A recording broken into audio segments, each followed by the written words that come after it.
All right, then, on to section 13. So we had this question: what was China's economic revolution? What innovation did this revolution allow China to develop?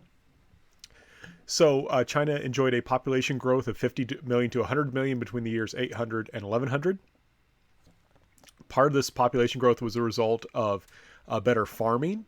And there's actually a shift from subsistence farming, where people just grew enough to basically to survive, to actually growing with the idea of selling things on the market.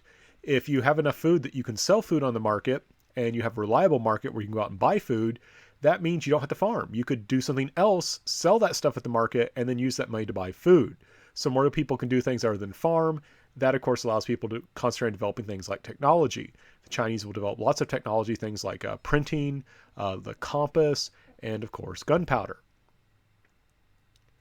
They would also use in their innovations would also include developing things like the paper, and or I'm sorry, not paper. Would also allow them to develop the clock, and also paper money. That's what I meant, paper money.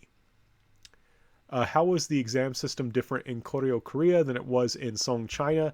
So remember, in Song, China, pretty much any man could take the exams, and it was possible, to work through several generations. You could go from being a family of peasants to a family of merchants, right? The peasants would work hard, their kids would become merchants, they'd work hard, they'd make enough money that their kids, the peasants' grandkids, could get a education and then pass exams and become government officials.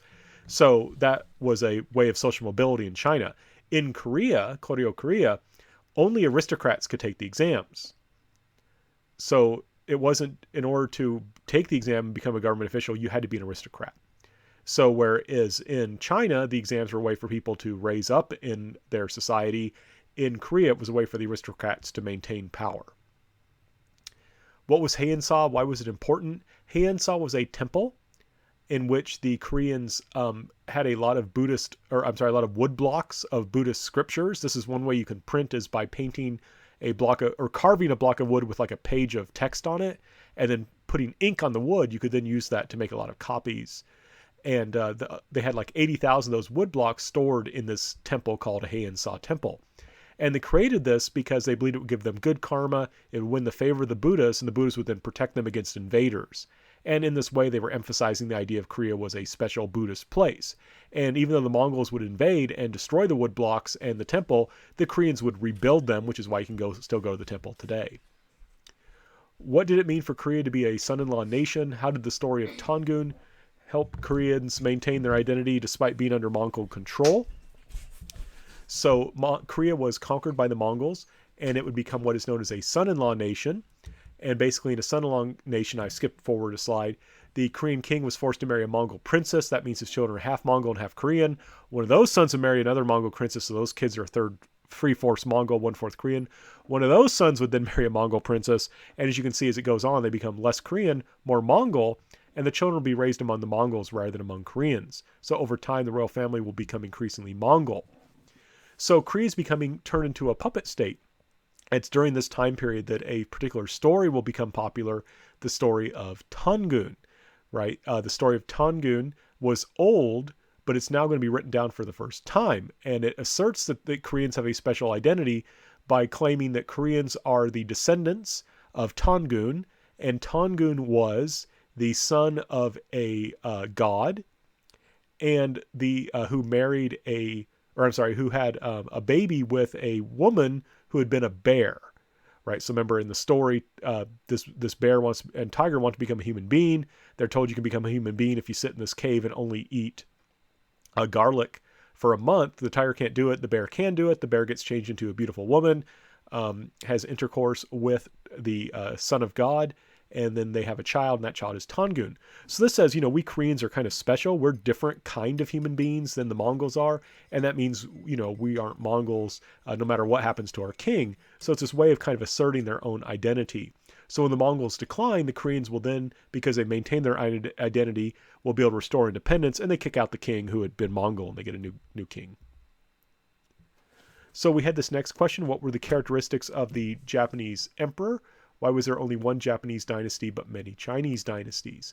And the answer is, even though Japan borrowed the idea of emperor from China, as well as the idea of Buddhism, in Japan what happened, The emperors will lose power but stay on the throne. In China, emperors stayed in power. It's just you would sometimes have new dynasties of emperors. But whereas China would change dynasties based on the idea of the mandate of heaven, in Japan, the emperor was emperor because he was descended from the sun goddess. And you couldn't then change families. That's why there's only been one Japanese dynasty ruling Japan. Heian period does not refer to a dynastic name. It refers to the city where the emperors were, where their capital was. So you can't get rid of these guys because you're not descended from the sun goddess. So if you want to have power, you have to make them into your puppets. Right? So there's only been one dynasty. You can't get rid of them because they're descended from the sun goddess and you're not. So you have to rule through them rather than getting rid of them. And what will happen then, and this goes into question 9, what were the characteristics of the Japanese aristocrats during the Heian period? Well, remember those aristocrats, they're going to gain power over the emperor. They're going to rule through the emperors. So the emperor will increasingly focus on religious duties while the aristocrats focus on religious duties. I'm sorry, the emperors will focus on religious duties while the aristocrats focus on politics, right? The aristocrats will rule the country through the emperor while the emperor will be busy doing his religious duties, which makes sense because he's descended from the sun goddess. The next question was, what is the significance of the tale of Genji? What did it focus on? What is meant by vernacular novel? How is the vernacular different from a classical language? So the tale of Genji was by this lady Murasaki. It was a tale of an aristocratic man who's kind of a playboy. He doesn't like fight any battles or do anything like that. He basically just goes and has lots of romantic affairs with women and engages in some political intrigue. But he just hangs around the capital, dresses really nice, really fancy, and just enjoys life. And that's basically what the story of Genji's about. But it's important because it's the first vernacular novel. Now, there had been writings in classical language, the language of educated people. And remember, in Japan, they had borrowed their classical language from China. So Japanese people at the time, or early on, I should say, they spoke Japanese, but they wrote in Chinese. You can imagine how that would be difficult then to, become educated when you have to speak one language but write a different one. So this was good for writing, but didn't reflect the spoken language. Now, vernacular, what happened was the Japanese developed their own writing system that was based on sounds related to Japan.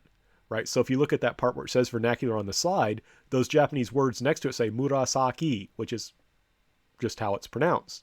And so the symbols are based on sounds. They reflect the spoken language well. So it suddenly became easy for people to learn to write. You didn't have to learn a foreign language to write your own language. You just had to understand how these sounds related to what you said. So it was pretty easy to sound things out. So you suddenly made writing really easier with this vernacular language. That allows this woman, a court lady who was not as highly educated, to be able to write a vernacular novel, right? A novel written in the language that was spoken commonly